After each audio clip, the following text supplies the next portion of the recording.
Hi, ఈరోజు వీడియోలో మనం కైనమాటిక్స్ చాప్టర్కి సంబంధించి కొన్ని బేసిక్ డెఫినేషన్స్ గురించి చూద్దాం. లైక్ పార్టికల్ అంటే ఏంటి, బాడీ అంటే ఏంటి, రెస్ట్ అంటే ఏంటి అండ్ మోషన్ అంటే ఏంటి అని తెలుసుకుందాం. సో ముందుగా పార్టికల్.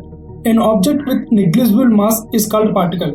అంటే మనం ఒక ఆబ్జెక్ట్ తీసుకుంటే దానికి ఎటువంటి లేదా నెగ్లిజిబుల్ మాస్ ఉంటే దాన్ని మనం పార్టికల్ అని అంటాం. ఇప్పుడు బాడీ అంటే ఏంటో తెలుసుకుందాం. ఏదైనా ఆబ్జెక్ట్ ఫైనైట్ పార్టికల్స్ ని కలిగి ఉండి అండ్ డైమెన్షన్స్ కూడా ఉంటే దాన్ని మనం బాడీ అంటాం. ఫర్ ఎగ్జాంపుల్ ఫోన్ కి ఫైనైట్ నెంబర్ ఆఫ్ పార్టికల్స్ ఉంటాయి, అలాగే వాటికి డైమెన్షన్స్ కూడా ఉంటాయి. ఇప్పుడు రెస్ట్ అంటే ఏంటో చూద్దాం. ఏదైనా ఆబ్జెక్ట్ అనేది టైం కి కానీ లేదా సరౌండింగ్స్ కానీ చేంజ్ అవ్వకుండా ఉంటుందో దాన్ని మనం రెస్ట్ పొజిషన్ అని అంటాం. ఫర్ ఎగ్జాంపుల్ నన్ను తీసుకోండి, నేను ఏం జరిగినా కదలకుండా అలా ఉన్నాను అనుకోండి, సో అప్పుడు నేను రెస్ట్ పొజిషన్లో ఉన్నట్టు. అలా కాకుండా నేను మీతో మాట్లాడుతూ అటు ఇటు ఊగుతుంటే నేను రెస్ట్ పొజిషన్లో లేనట్టు. సో ఇప్పుడు మోషన్ అంటే ఏంటో తెలుసుకుందాం. సో ఏదైనా ఆబ్జెక్ట్ టైం లేదా సరౌండింగ్స్కి అనుగుణంగా పొజిషన్ చేంజ్ చేస్తే దాన్ని మనం మోషన్ అని అంటాం. ఇందాక చెప్పినట్టుగా నేను మీతో మాట్లాడుతూ కదులుతుంటే నేను మోషన్లో ఉన్నట్టు, ఎందుకంటే నేను నా పొజిషన్ని టైం అండ్ సరౌండింగ్స్ ఆధారంగా మార్చుకుంటున్నాను కాబట్టి.